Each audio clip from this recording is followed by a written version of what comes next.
The Labour MP Stella Creasy, in her infinite wisdom, has decided that the best way to justify Palestinian migrants jumping the queue from Gaza through a scheme meant for Ukrainian refugees by an activist judge, by the way, is to compare them to Paddington Bear. You know, the one with the little suitcase and the marmalade sandwiches?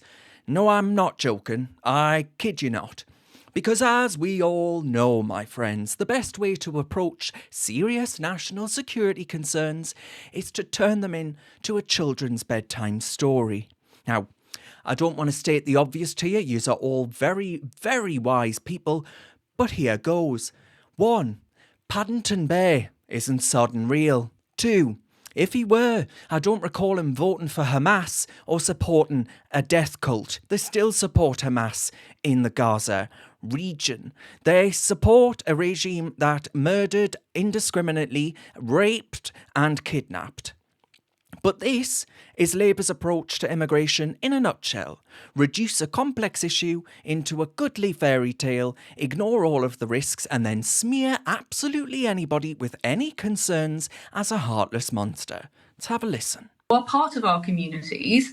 I was incredibly proud over the last couple of months to work with one of my neighbours who is a young man who fled Syria, who is now making a life here, has just got his degree, is contributing to our society and has now got British citizenship.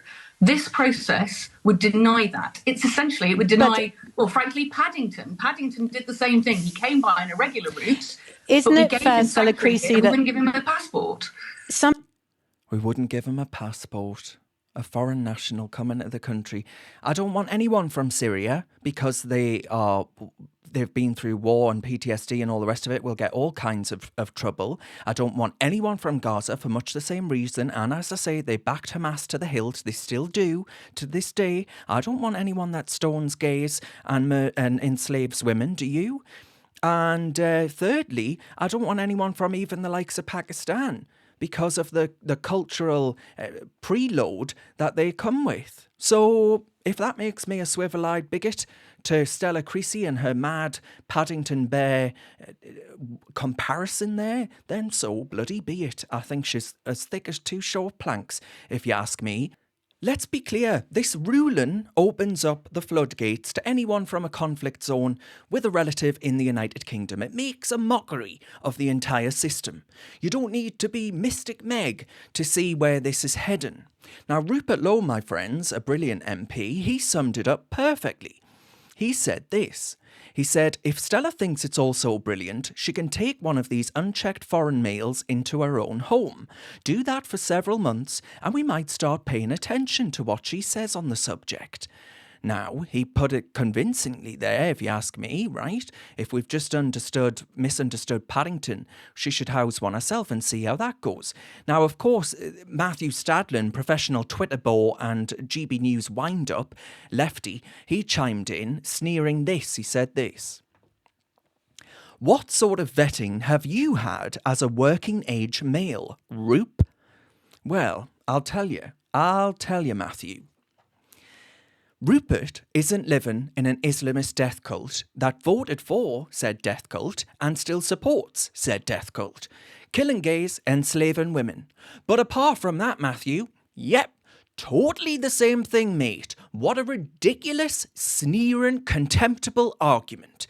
This isn't about kindness. This is about common sense. The British public can see through this nonsense and are rightly outraged by this story.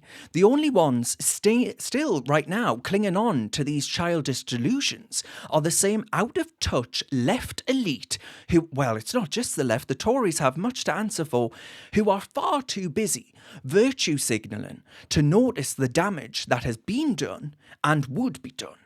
It's time to wake up. This is irreversible. The damage would be complete.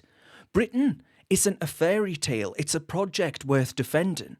And not everyone arriving illegally is a harmless, marmalade-loving little bear with a ickle-wickle suitcase.